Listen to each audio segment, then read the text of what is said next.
Joining me now is NHL analyst Frankie Corrado. And Frankie, Auston Matthews signs an extension with the Maple Leafs. 4 years, $53 million. What did you think of the number for both Matthews and the team? It's a good number for the Leafs. It really is. You have to look at some of the contracts from some of the best players in the league that have been signed recently. So there's two guys I look at, Connor McDavid and Nathan MacKinnon. When McDavid signed his deal, his percentage of the cap that he took up was just over 16%. When MacKinnon signed his, it was just over 15%, roughly 15.2%.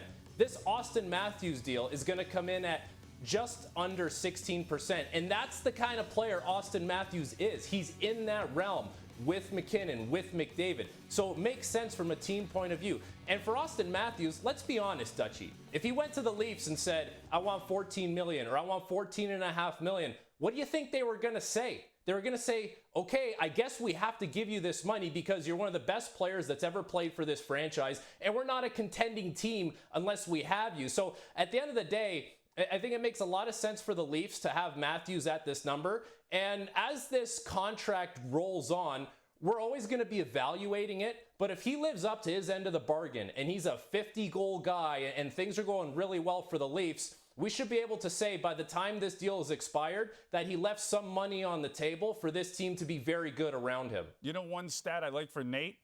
One Stanley Cup. At 4 years, what do you think of the term? Yeah, listen, you have to look at the term this way.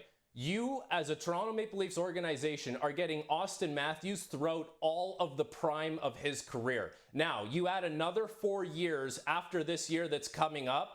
That's a 5-year window now for a lot of things to happen for this team. From an individual point of view, that's more years for Auston Matthews to maybe win another Hart, win another Rocket, cement himself as the best player that's ever worn the blue and white in Toronto Maple Leaf. But more importantly, Dutchie, you talked about it, one Stanley Cup for Nathan MacKinnon. This is a 5-year window now for the Toronto Maple Leafs to be legitimate Stanley Cup contenders. So I don't look at this contract and say, well, Auston Matthews didn't give the Leafs 8 years. The Toronto Maple Leafs are getting all the prime years of Auston Matthews. This contract is going to take him to 31 years old. That's a lot of years for a very good player to be on your team.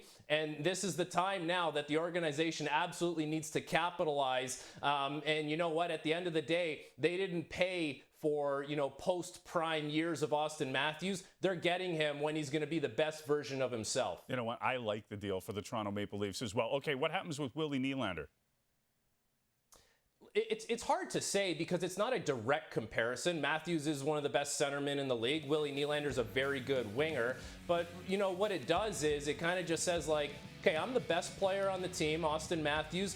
I'm in this thing for the next 5 seasons. So if you want to climb aboard, you're more than welcome. Like, I'm here and I'm committed to this. So, and listen, we see it all the times where core players on certain teams will decide to stay together through a few different contracts. This will be the next test for Willie. If you're asking me, I would say that Auston Matthews left some money on the table for this team to be good and competitive and ice a strong team around him. The next step is to see, what does Willie Nylander think? If he wants his number, if he has a number in his head that he's saying, I'm getting this number no matter what, he's earned that right. He can go out and search for that number. But if he's committed to being a Leaf, just like Matthews was, he'll show that, he wants to be here. Now, I don't think it's something that needs to get done tomorrow. Like, Willie's the kind of guy that's okay with going into the regular season, playing it out, and kind of seeing what happens there. But really, it's just a message from the best player on the team saying, I'm committed to being here. And, if you want to jump aboard, feel free.